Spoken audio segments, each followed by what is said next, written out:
I want to give you something today that you can use, you can pass on to your people.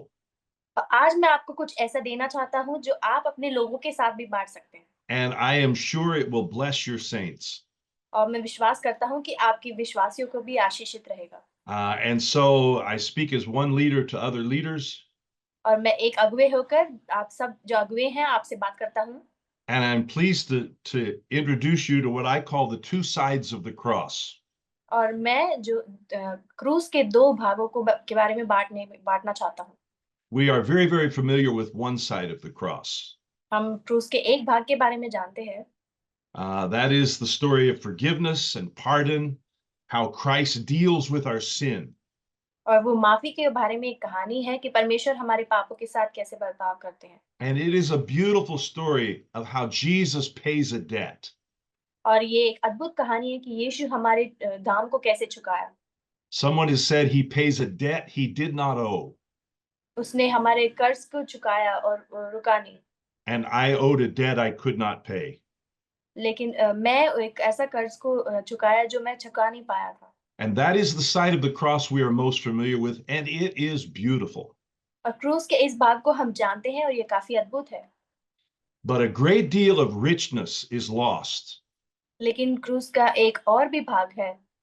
In fact, we almost distort the gospel लेकिन हम जो सुसमाचार है उसके मुख्य भाग को खो देते हैं। if we forget the other side of the cross. अगर हम क्रूस के उस दूसरे भाग को भूल जाते हैं। And I believe that John 17 shows us the other side of the cross. और क्रूस के इस दूसरे भाग को हम यूहन्ना 17 में देख सकते हैं। Of course, you know that John 17 is the high priestly prayer of Christ. हम जानते हैं कि यूहन्ना 17 जो है वो याजकीय प्रार्थना है मसीह का। It is the prayer that he prays when he sweats great drops of blood. और वो ये प्रार्थना है जब यीशु प्रार्थना करते समय अपना उसके पसीने खून में बदल रहे थे। Now, we are blessed to have this prayer और ये प्रार्थना है हमारे लिए है और ये हमारे लिए आशीषित है। and to know what he said, और ये जानने में कि परमेश्वर ने क्या कहा हमारे लिए। because the book of Hebrews says when he prayed with loud crying. क्योंकि जब इब्रानियों में लिखा हुआ है कि जब उसने प्रार्थना किया वो आह भर के प्रार्थना किया। And those that were nearest that night were a stone's throw away. और जो उसके साथ थे वो उससे दूर हो गए थे। And yet they were able to gather this much. लेकिन फिर भी वो वापस जुड़ पाए। So I want us to look at John 17 and the other side of the cross. हम यूहन्ना 17 को देखेंगे और क्रूस के दूसरे भाग को भी देखेंगे। The first thing to notice is in verse number 5. जो पहली बात है जो हम देख सकते हैं वो 5वें वचन में है। Now, it's important for us to understand how most people think of God, और ये महत्वपूर्ण रखता है कि जो परमेश्वर के बारे में लोग क्या सोचते हैं। even many Christian people. कई मसीह लोग भी। They look around them and they see that the world is a world of order. वो वो अपने आस-पास देखते हैं और ये समझते हैं कि सब कुछ अच्छी रीति से है। And in that, they are correct. और वो इस दुनिया में सही है। And then they conclude that this world of order must have had a great designer. और ये लोग ये सोचते हैं कि जो ये दुनिया अच्छी रीति से बनाई गई है, इसका एक रचने वाला भी है। And in that, they are also correct. और ये जो रचने वाला के बारे में सोचते हैं, वो भी सही है। They notice also correctly that the world runs by rules. लोगों ने ये भी ध्यान दिया है, जो कि ये सही है कि जो दुनिया है, वो नियमों के ऊपर चलता है। We sometimes call these the laws of nature. और हम कहते हैं ये जो प्रकृति के नियम है। And in that, they are correct again. और उसमें भी वो सही है। But then people begin to think लेकिन फिर लोग ये सोचते हैं that I have broken some of God's rules. लोग ये सोचते हैं कि मैंने परमेश्वर के कुछ नियमों को तोड़ा है। Correct still. फिर भी वो सही है। But then they begin to imagine that I must appease this God whose rules I have broken. और वो ये सोचते हैं कि मैं परमेश्वर को किसी भी तरह प्रसन्न करूं जो इन नियमों को तोड़ा है उसको सही करके। And there are many harmful distortions that come from this. और लेकिन इसमें से कई कई गलत निर्णय उत्पन्न होते हैं। The idea that God is first a ruler. और लेकिन इसमें से ये सोचते हैं कि परमेश्वर एक राज करने वाला है। It has caused many people to stay away from God. और ये जो समझ है इसकी वजह से काफी लोग परमेश्वर से दूर हो जाते हैं। Because of the fear that I have broken the rules and the ruler is angry. वो इस डर से है कि मैंने इस नियम को तोड़ दिया है, जो नियम बनाया है वो मुझसे क्रोध होगा। But I want to show you something in John 17:5. लेकिन यूहन्ना के 17 उसके 5 में मैं कुछ दिखाना चाहता हूँ। This is, of course, Jesus praying to the Father. और यहाँ पे यीशु अपने पिता से प्रार्थना कर रहा है। And he says, "And now, Father, glorify me in your presence with the glory that I had with you before the world began." और यहाँ वो कहता है, अब हे पिता, तू अपने साथ मेरी महिमा उस महिमा से कर जो जगत की सृष्टि से पहले मेरी तेरे साथ थी। I tell my people, always read the Bible slowly. मैं अपने लोगों से कहता हूँ कि हमेशा वचन को धीरे और ध्यान से पढ़ें। And if you will walk through this verse, you will see something very amazing. और जब अगर आप इस वचन में होकर देखेंगे तो आप कुछ अद्भुत चीज को देखेंगे। Before the world began, before creation started, जगत की सृष्टि और उसकी रचना से पहले Jesus was in a relationship with his Father. यीशु अपने पिता परमेश्वर से एक रिश्ते में था, संबंध में था।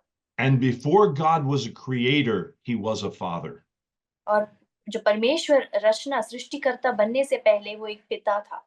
If we believe that God is first a ruler, not a father, अगर हम विश्वास करेंगे कि जो परमेश्वर है वो राज करने वाले, उससे पहले वो एक पिता था। someone has described that as a goat path that goes over a cliff. और किसी ने ऐसा कहा है कि एक पहाड़, एक चट्टान के ऊपर जाने का एक रास्ता है। We can drive ourselves to despair with that kind of a God और हम दुख के साथ ऐसे परमेश्वर के पास जा सकते हैं, who is first and foremost a ruler, जो परमेश्वर सबसे पहले नियम राज करने वाला है। because I have broken his rules. और क्योंकि मैंने उसके नियम को तोड़े हैं। But Jesus says before he was a ruler and creator, God is a father. लेकिन यीशु कहता है कि वो एक नियम करने वाले, नियम राजा से पहले और सृष्टिकर्ता से पहले वो एक पिता था। This is the other side of the cross that you can show to your people. और ये क्रूस का दूसरा भाग है जो हम लोगों को दिखा सकते हैं। Yes, forgiveness and pardon is wonderful. हाँ, जो पाप का क्षमा है और माफी है वो अच्छा है और अद्भुत है। But we need to remember that our God is a father. लेकिन हमें ये याद रखना जरूरी है कि हमारा जो परमेश्वर है वो पिता है। The Muslim people have a list they call the 99 names. और मुसलमान लोगों के पास एक पर्ची लिस्ट है जिसमें 99 नाम है। And it contains all of these descriptions of God. और परमेश्वर के बारे में उसमें हर एक चित्रण है That he is most merciful, that he is all powerful. कि वो कैसे दयालु है और कितना सामर्थ्य है। But one of the names that is missing from their list, लेकिन एक नाम परमेश्वर के बारे में जो उनके पर्ची में छूट they चुका do है, not know God as a father. वो परमेश्वर को पिता के तौर पर नहीं जानते। And Jesus says, before God is ruler, he is father. और यीशु कहता है कि वो नियम करने वाले से पहले वो एक पिता था। You can tell your people that. आप अपने लोगों से ये बात बता सकते हैं। That is the other side of the cross. ये क्रूस का दूसरा भाग है। Now, in verse 21, there is something else. और 21 वचन में एक और बात है। We need to understand that our God is not a solitary. और हम ये समझना जरूरी है कि हमारा परमेश्वर जो है वो अकेला नहीं है। Many people look at verses कई लोग वचनों पे ढूंढते हैं that say God is one, कि जहाँ पे लिखा हुआ है कि परमेश्वर एक है, and they imagine that that is a numerical statement. और वो ये समझते हैं ये गिनती के एक वाक्य है। When the Bible says God is one, जब बाइबल कहता है कि परमेश्वर एक है, it means he is the one and only, इसका मतलब है कि वो एकमात्र परमेश्वर है and there is none beside him. और उसके अलावा और कोई ईश्वर नहीं है। That's why he's referred to as God Most High. और इसीलिए परमेश्वर को ऊंचा, सबसे ऊंचा परमेश्वर कहा गया है। But our God is not a solitary. लेकिन हमारा परमेश्वर अकेला नहीं है। The Bible says God is love. Bible कहता है कि परमेश्वर प्रेम है। It would be impossible to say God is love if God were alone. और ये असंभव हो जाएगा अगर हम ये कहेंगे कि परमेश्वर प्रेम है अगर वो अकेला होगा। Because love requires an object. क्योंकि प्रेम करने के लिए कोई एक वस्तु की जरूरत है। Every boy and girl knows that. और हर एक लड़का और एक लड़की जानती है इस बात को। But our God is a relationship. लेकिन हमारा परमेश्वर एक संबंध है। He is a perfect relationship of Father, Son, and Spirit. और एक सिद्ध रिश्ता है पिता, पुत्र और पवित्र आत्मा का। It would not be wrong to say the first verse of the Bible और ये पहला वचन हमारे बाइबल का उसमें देख सकते हैं, would be in the beginning relationship. जहाँ पे इस जगत की उत्पत्ति में रिश्ता, The relationship that is our God और वो संबंध हमारा परमेश्वर है, is perfect in every way. और वो हर बातों में सिद्ध है। It is perfect love and perfect harmony. वो एक सिद्ध प्रेम और सिद्ध एकता है, It is perfect fellowship और सिद्ध संबंध, एक संगति है, and needs nothing. It और is किसी बात की, perfect. और उनकी सिद्धता में किसी बात की जरूरत नहीं है। Someone has described it as a great dance और किसी ने ऐसा कहा है, एक उस सिद्ध नाच नृत्य in which each partner tries to make the other look their very best. जिसमें जो नाचते हैं एक दूसरे को उत्तम दिखाना चाहते हैं। This is why the Holy Spirit never speaks of himself, इसीलिए पवित्र आत्मा कभी अपने बारे में बात नहीं करता, but he always stands aside and says, "Have you seen what the Son has done?" लेकिन वो हमेशा साथ खड़े होकर दिखाता है कि आपने देखा है कि बेटे ने, पुत्र ने क्या किया है आपके लिए। And this is why the most amazing thing in the Gospels और ये ही अद्भुत बात है जो हम सुसमाचार में देख सकते हैं, is the way we see the relationship between Father and Son. कि हम पिता और पुत्र के बीच में रिश्ते को देख सकते हैं, It is a perfect relationship. और एक सिद्ध संबंध है। And at some point in the dim, distant past, और पुराने जमाने के समयों में God said within himself, और परमेश्वर ने कहा है the only way to make this better कि इसको और उत्तम कैसे कर सकते हैं, is to share it. उसको बांटते हुए। And so he created a world so he could create us. और उसने एक पृथ्वी को बनाया, इस दुनिया को बनाया और हमें रचाया, And he could expand the relationship. और उस संबंध को बढ़ाया। Now, many myths developed about God. और कई लोग इस गलत बातों को सोचते हैं परमेश्वर के बारे में। And Christ, out of love for his Father, और मसीह में परमेश्वर का प्रेम उसके पिता की ओर, became one of us and came to earth. और वो इस पृथ्वी में हम जैसे बन के इस पृथ्वी में आया, He empties himself. अपने आप को खाली करके।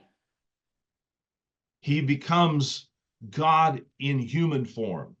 और परमेश्वर इंसानी रूप में बनकर आया, And he becomes the God with power और वो परमेश्वर सामर्थ्य के साथ आया after his resurrection. पुनरुत्थान के बाद। There is this beautiful pairing of the incarnation and the enthronement of Jesus. जो परमेश्वर का पृथ्वी पर आना और उसका सिंहासन पर बैठना, उसका एक जुड़ को हम देख सकते हैं। And perhaps we'll talk about that at another time. और हम कई और समय में हम बात करेंगे। But this is the gospel. लेकिन यही सुसमाचार है, This is what makes the message of good so good. और यही बात जो सुसमाचार का संदेश है उसको और उत्तम बनाता है, That Jesus has come to invite us into their relationship. कि यीशु हमारे लिए आया कि उसके संबंध में हमारे लिए एक निमंत्रण दे। Look at John 17:21. आप यूहन्ना 17 उसके 21 वचन में देखिए, Jesus is praying, यीशु यहाँ प्रार्थना कर रहे हैं, Father, may they be one, कि पिता वो एक हो जाए, just as you are in me and I am in you. जैसे तू हे पिता मुझ में है और मैं तुझ में हूँ। Now notice this. अब ध्यान दीजिए, May they also be in us. कि वे हम में एक हो। That means that God is inviting us through Christ इसका मतलब परमेश्वर हमें निमंत्रण देता है मसीह के द्वारा into their relationship. कि उनके संबंध के अंदर We are being invited to join the great dance.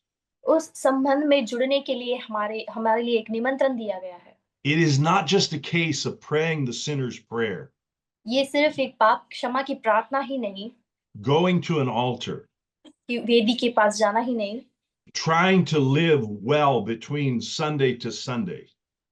रविवार से अगले रविवार के बीच में एक उत्तम जीवन जीना ही नहीं। We are being invited into who God is. हम परमेश्वर कौन है उसमें एक निमंत्रण हम दिए गए हैं हमारे लिए। We are being included in the circle of relationship. उस रिश्ते के उस गहराई में हमें एक निमंत्रण दिया गया है। This is the beautiful other side of the cross. और ये क्रूस का दूसरा अद्भुत भाग है। And this gives new meaning to that old phrase और वो एक नया मतलब देता है उस कहावत का, that when we see him, we will be like him कि जब हम उसको देखेंगे तो उसके समान बनेंगे, because we will see him just as he is. क्योंकि जैसा वो है वैसा ही हम उसको देखेंगे। It gets even more beautiful. और ये और अद्भुत हो जाता है। In 2 Peter 1, we are told दूसरा पत्रस 1 में जैसे बताया गया है that a day is coming कि वो दिन आ रहा है when we will be made partakers of his divine nature. कि उसके दैवीय गुण में हम भी भागी हो जाएंगे। Do you begin to see what we have gotten ourselves involved in? क्या आप देख पा रहे हैं कि हम किस बात में हैं? It is more than just following a set of rules ये केवल नियमों को पालन करना ही नहीं है or buying into a set of doctrines. या कुछ शिक्षाओं को सीखना। It's more than just agreeing to do something. ये कुछ बातों को करने से मानने से बढ़कर है। We are part of the great dance. हम उस परमेश्वर के महान नृत्य में हैं। There's still more to the other side of the cross. और भी बात है क्रूस के उस दूसरे भाग की। Verse 23 23 वचन में follows what we've just talked about. 23 वचन में हम देख सकते हैं जिसकी हम बात कर रहे हैं Because we are part of the relationship, कि हम उसके रिश्ते में एक भाग है। Jesus continued to pray यीशु लगातार प्रार्थना कर रहे हैं that the world may know that you have sent me कि संसार जानने पाए कि तूने मुझे भेजा and have loved them even as you have loved me.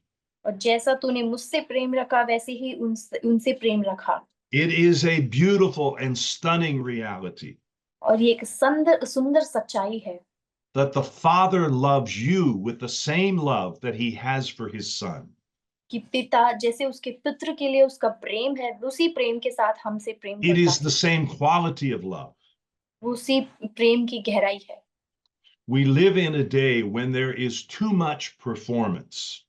हाँ, आजकल हम ऐसी दुनिया में जी रहे हैं जहाँ हर चीज एक परफॉर्मेंस है। There is even performance in our religion. हमारे धर्म में भी हम कुछ करके दिखाते हैं। There is performance in the way we worship. हमारा आराधना करने की एक रीति। And people have the idea that I must satisfy God. और लोगों के अंदर ये विचार है कि हमें परमेश्वर को प्रसन्न करना है। I must behave in certain ways that appease him. मुझे कुछ इस तरीके से चलना है कि परमेश्वर प्रसन्न हो जाए।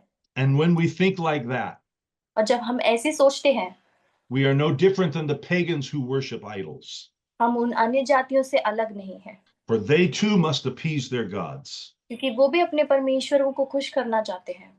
There is an accusation made by our critics और कुछ ऐसे लोगों के द्वारा कुछ बात कही गई है that attempts to undercut the 10 Commandments. कि वो 10 आज्ञाओं के बारे में लिखा हुआ है। People tell us you obey the laws of God out of fear. लोग कहते हैं कि तुम उस 10 आज्ञाओं को डर के वजह से मानते हो। You are afraid of punishment, आप दंड की वजह से डरते हो and so you obey. और इसीलिए उस आज्ञाओं को मानते हो।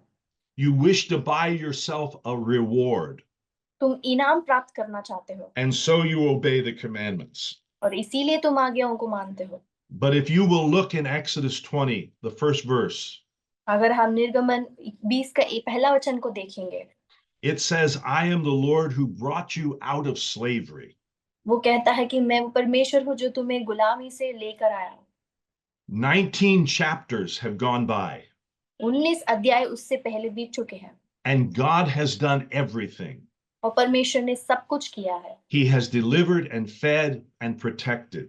उसने लोगों को छुड़ाया, उन्हें खिलाया और सुरक्षित रखा। And he has asked nothing of his people until now. और उसने अभी तक अपने लोगों से कुछ मांग नहीं रखी। So it is not a case of I do this to buy his favor.